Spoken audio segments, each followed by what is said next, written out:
So the studs for the bathroom addition are going to be 7 foot long because that's how long I can get a board out of this first mess. And it's a nice even number, and there aren't very many of them, so we'll just cut them all 7 foot. That'll make the ceiling about 7 foot 2 and a little bit. So because I'm working alone and because we really don't know what we want where, I'm standing up the walls with just the corner posts, and then that should give us a better idea of where we can put furniture, where the cabinets will be, where the door's going to be, and what size windows I need to search for. Getting ready to stand up the first wall in the bathroom, and since I'm by myself, I clamped 2 boards in the corner there to hold one stud from launching itself off the edge. I can hold the other one and nail it, and then we'll be good. So let's see if this will work.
This is an outside corner, and it's perfectly sufficient for nailing plywood on the back and on the side.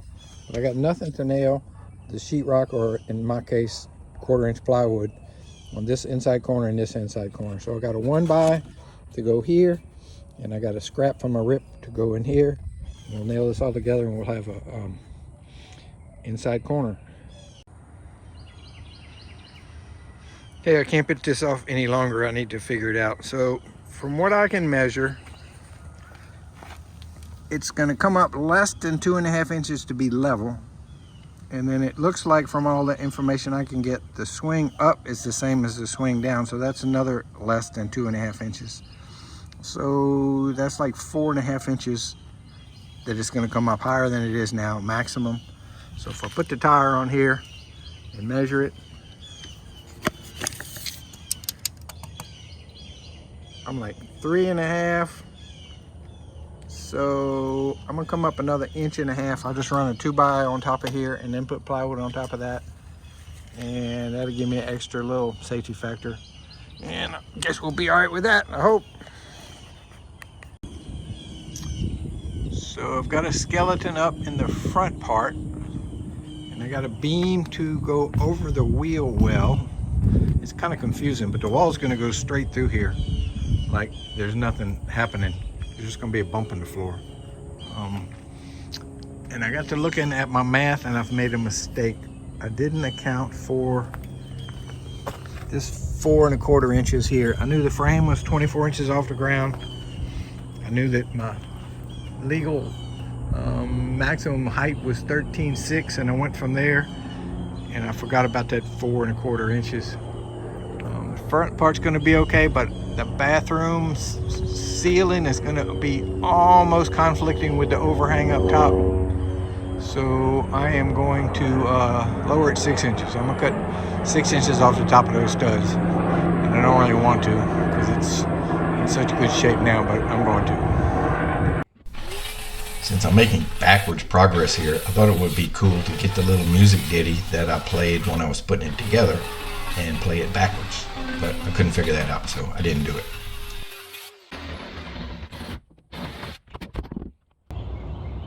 The front half of the camper trailer I've framed with 7-foot studs. The back half is going to be taller. I want it as tall as I can get it. And my math skills, I don't know what happened. I took 10 hours of calculus when I was at LSU, but in the last 50 years almost, it's all gone away. I can't even add and subtract anymore. Anyway, I'm using a story pole to try to not mess up the math. Okay, 13.6, that's the maximum permit free height I can haul on the road. You can go higher, but you got to get a permit, and that's a big deal.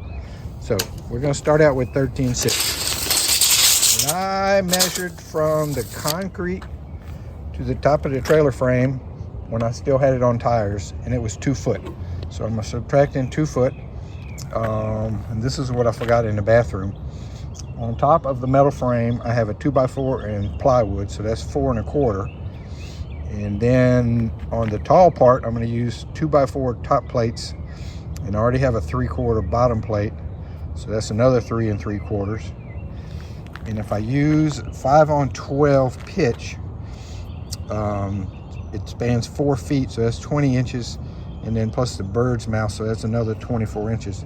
So this should be the longest stud I can use in the tall part without going over 13.6. And if I measure it, it is like 8 foot. Let's call it 8'10". I have a little push because when I measured from the top of the frame to the ground, the trailer was totally unloaded, so it's probably going to drop down 2 or 3 inches. So that's my safety factor. Anyway, I'm gonna go to the foundry and do what I'm not looking forward to.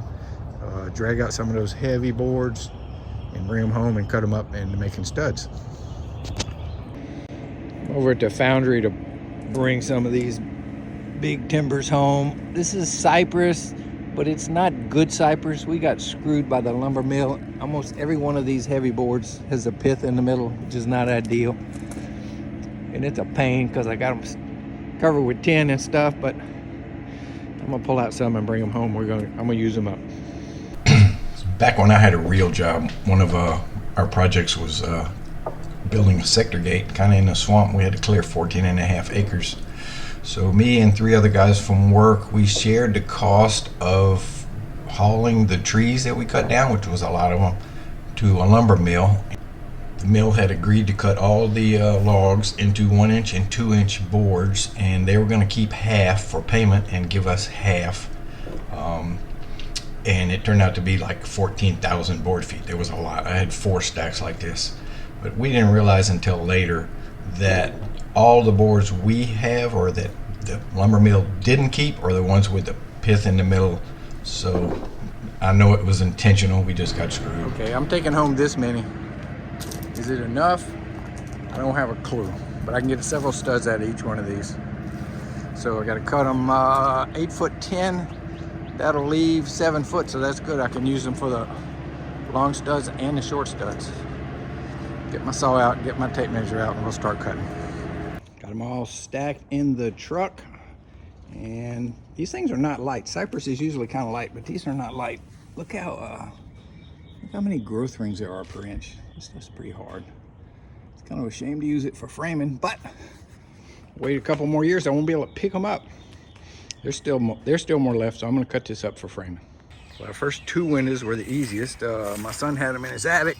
They're little 2x2 sliders that he had found on the side of the road, still wrapped in plastic. He's had them in his attic for a number of years, and they are going into the bathroom. So our little bathroom is all framed up. I used the 1 inch cypress to finish up the studs. And now I need to relocate these braces and probably make them a little better and put them on the inside of the wall, because plywood is going on the outside of the wall. And I need to add braces this a ways, so when I put the ceiling joists up there, everything will be correct. So we're gonna re-brace this thing. Probably won't do ceiling joists yet because I'll use leftovers for that for now. See this nasty little piece of flooring, tongue and groove? I know exactly where it came from. I tore down a shed for a guy before, when I was working for myself. This is before I worked for Pittman, before I worked for Cajun, before I retired. So I've been dragging this nasty little piece of wood around for 35 years. That's almost embarrassing. Picked up 5 windows this morning on the cheap. They're all fixed, but I'm gonna make 2 of these 3 swing. Now this is where the kitchen counter is gonna go, so they'll be up higher. And this is kind of a big deal because this lets me complete my framing knowing how big the windows are. Yeah, so the one in the middle I'm gonna leave fixed, and this one and that one I'm gonna have swing out like a casement window. Have to build a frame around them or something. And I got these two long skinny ones, and these are gonna go above in the bedroom, which is gonna have a very low ceiling. So it'll go across up high. Well, not even up high. This will go above the bed, and I think there'll be room in the loft to put the other one above the bed. So they'll be vertical. So again, this lets me put in a couple more studs and move forward on the frame. So if you can figure this out, you win the prize. You win a prize. So I've been trying to use up all my nail encrusted cypress from the attic. I just protect my face and just go for it. And I finished ripping up all the 1x4s that I found on the side of the road, and they were concrete encrusted, and therefore my blade is toast. I'm gonna treat myself this morning to a new blade. I won't cut any more nails, or not intentionally, and no more concrete to cut, so it'll stay sharp. A new blade will stay sharp a long time cutting cypress. Little pleasures in life. Brand new saw blade on a table saw. Huge difference. This is where the end of the sleeping loft is going to be, so I'll put a stud there, and it's just kind of sticking up in midair, so I clamped a little brace behind it. I got it level side to side, or more or less, and I clamped it. So now I have some top plate material cut. I can nail the top plate on this end and bring it to this end and double check that it's level and shoot it up. And unfortunately, it's not quite long enough to go all the way to here, so I'm gonna have a little piece of top plate for right now. And I can do the other one. It's kind of a mirror image. This short wall has the door, and I don't have a door yet, so I can't frame it up because I don't know what size. And this short wall is gonna have a big window, and I don't have it yet. But this tall wall from here to the back has a bathroom door, which I'm gonna make so I can frame it. And the tall wall from here to here has nothing, so I can stud it out. When I get this studded out and this studded out, I can build a deck. And after I build a deck, I can frame up the upper window and I can put the rafters on it. It's coming along. This is a backwards way to frame something, but we're gonna make it work. So I nailed this little strip to the back of the band so that later on when I'm finishing the room, I can slide the plywood behind the band and not have to fight so hard to get a good fit. So if I was a normal person and just went and bought everything I needed, drew a drawing, bought windows, bought doors, bought studs, I'd have been through by now, but apparently. Anyway, got all the tall walls finished up, and I got the band here, and this is for the sleeping loft, and it is a very important piece of structure because the rafters, which you're going to sit on top, are going to want to try to spread this wall out because there won't be any ceiling joists. So this band and the deck that I'm going to put here is going to be what holds these walls together. So tomorrow we'll work on the deck, and I don't have this window yet or these doors yet, so this part is just sitting. So the band for the loft and these floor joists for the loft are going to show. They're going to be visible. So I went to the trouble to plane them and cutting a little curve on the bottom of the joist just to make them look a little nicer, and I rounded off the edges and everything, so later on when I'm inside finishing out everything, I don't have quite so much overhead work to do, and they came out looking pretty good. Been a very rainy day, but I've been able to sneak out here between showers and get my mezzanine, or my whatever you want to call that, framed up. I took a little extra time and curved the bottoms of the joist to make it a little more interesting. And I think if the rains quit, I can run to the lumber yard and get 2 sheets of T111, because that's what I'm gonna deck it with. And I'm gonna run to the other restore in town and see what they have for windows for this wall.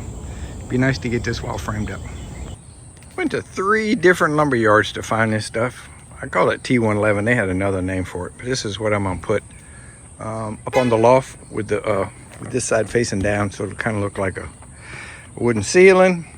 And I scored a pair of doors at an antique shop for 50 bucks.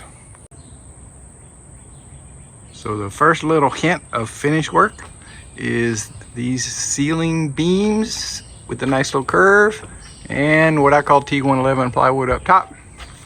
This is gonna be nice. Up top, I threw a coat of paint on it because it's supposed to rain again and again and again. This is summertime in Louisiana. It rains all the time. So sealed it up with a coat of outdoor latex. And we're gonna be ready to, well, I'm gonna frame in this weird window up here. No, I'm gonna start cutting rafters for this back part soon. I did get my door, so I can't frame this wall, but I don't have a window yet for this wall. So I don't know what to do with it yet. Just scored a bunch of OSB from my nephew, free. It's weird sizes, it's all been cut, but it's uniformly been cut. I'm not a super fan of OSB. It's kind of heavy and it's really hard on your hands. Your hands tend to get full of splinters, but you know, for the price, we're going to use this up, and this should do all the walls for sure. Well, I don't know, there'll be a lot of waste because it's weird sizes. We're going to put them all up, start putting them up. This is really good timing because my braces are probably inadequate, and this plywood is what gives the structure 99% of its strength, so we're going to start putting it on. I spent the last few hours putting up this OSB that I was gifted, and in a way it's probably good that all these sheets were cut because I don't think I could hold up a full sheet. I had a bunch of rips, 2-foot rips, and I had a bunch of 61.5-inch long by 4-foot. I don't know why, but this stuff's hard for me to hold on a wall. It's hard for anybody. So sometimes I'd put some nails like here and then use the 4-foot level and level it and shoot it. Like on this one, I jammed this little block. It's under the 2x4 band, so it's tight. And that held up the sheet. Did that a couple of places. In the back, put a little piece of shim on top of the bumper to hold it up. Anyway, got a lot of these little sheets up. I don't think I'm gonna have enough to do all the walls, unfortunately, but I put a pretty good dent in it. And it's absolute gorgeous day here. The wind's blowing 20 miles an hour. The weather's perfect. Not a cloud in the sky. Feel lucky to be alive. This is gonna be the easiest rafter layout that there ever was. I'm going with a 5-on-12 pitch, and the span is 8'1", and my ridge is 1 inch. So my span, take out the ridge, that's 8 foot, half on each side. It's exactly a 4-foot rafter. So 5-on-12 is the same as 10-on-24. So this is my slope right here. I'm gonna mark that. And this is my horizontal. So horizontally, I'm spanning 2 foot right here. So I'll put this little mark, slide this down again, 10, 24,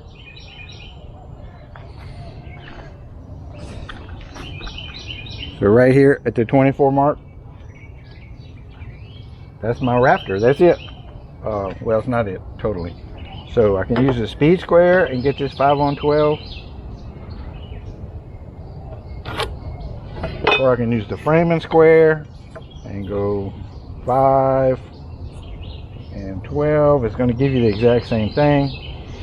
So if that's the top of the rafter and this is the bottom of the rafter, you don't want it to set on a point. My wall is 2 5/8 thick, so I'm going to lop this bottom off 2 5/8. So typically this would be the bird's mouth that you would remove, and then you'd have to rafter tail. I don't have a rafter tail, so I just cut this and this and cut that slope, and that's a rafter. It's as simple as that. If you trying to cut one and it's an odd number, let's say 3'9", well then you would come here on your second set and go 10 on 24, 3'9". So here's 1 foot, 1 2 3 4 5 6 7 8 9. You just put that's your slope right there if it was 3'9", or any kind of odd number like that. So it's kind of idiot proof. If it's a 20-foot rafter, it's the same thing. You just keep stepping them off. I'm kind of wandering off task here, but when we used to frame houses and you put the rafters were on 2-foot centers, So we would put this mark and we would mark each one. We'd mark all the commons, and then all you do is cut the first and that marks your first set of jack rafters. And then this, you cut another 2-foot section. That's your second set of jack rafters. So if you got a 20-foot common, you'll have 10 or 9 sets of jack rafters, and they're already laid out for you. Just easy peasy. I know you can do it with a calculator. You can do it with a frame and square. There's lists, there's charts, but I always use a frame and square. It's easy. So my bride helped me get the first 2 pairs of rafters up in the ridge, which I would have had a hard time doing myself. And usually when you're framing rafters by yourself, they're too heavy and really hard to handle. Well, these are so light they're hard to handle because they don't want to stay put. And then my gun was shooting a lot of blanks, which was really frustrating. But I got them all up. I've got a weakness here, and I'm going to address it later. The rafters are 1x4s, which are more than strong enough to hold up the load, but it's hard. The fastening is a problem because there's just not enough material there to get some good nailing. So I'm going to address that and with some clips a little later before I put the deck on. It's the end of another day, and I'm tired. Continue putting up OSB. This is about all I can reach without a helper because it's hard to reach up high. These windows here, the 2 in the back and the 3 in the front, I haven't framed them yet, so I don't know the exact rough opening. This rough opening is extra big, so I'm letting the OSB stick in, and I'll trim it whenever I find out. But these 2 windows I know the size of, so I was able to cut them correctly. And I figured out this intersection here, which has been kind of bugging me because I really didn't know how it was going to work. And I found a window at Lowe's for this wall because I couldn't find a used one. It was very reasonable. So I was able to finish framing this wall. So as of right now, all the walls are framed.